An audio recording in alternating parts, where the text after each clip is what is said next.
Welcome back. રાજ્યમાં પડેલા કમોસમી વરસાદે અનેક ખેડૂતોને પાયમાલ કરી નાખ્યા। માવઠાને કારણે પાક સંપૂર્ણ નાશ પામતા હવે ખેડૂતને તેમાંથી કંઈ ઉપજે તેમ નથી।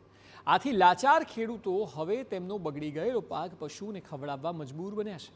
આવું જ કંઈક બન્યું છે રાજકોટના ધોરાજી તાલુકાના છાડા વાવદર ગામમાં કે જ્યાં ગોવિંદ ડાભી નામના ખેડૂતે ખેતરના ઊભા પાકમાં પશુઓ ચરવા મૂકી દીધા। ખેડૂતે લીધેલો કપાસનો પાક સંપૂર્ણ નિષ્ફળ ગયો।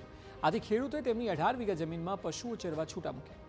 ખેડૂતને 1 વીઘા દીઠ વાવેતરથી લઈને ઉત્પાદન સુધી અંદાજે 18 થી 20 હજારનો ખર્ચ થાય છે, પરંતુ આ ખર્ચ માથે પડ્યો છે। વરસાદમાં નાશ પામેલો પાક હવે પશુઓ ચરી રહ્યા છે।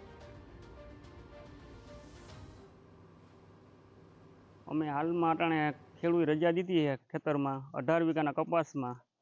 કપાસ કમોસમી વરસાદની લીધે બગડી ગયો છે અને અમે આશરે અટાણે 30 થી 40 ભેહું અમે કપાસની અંદરમાં ચારી છે।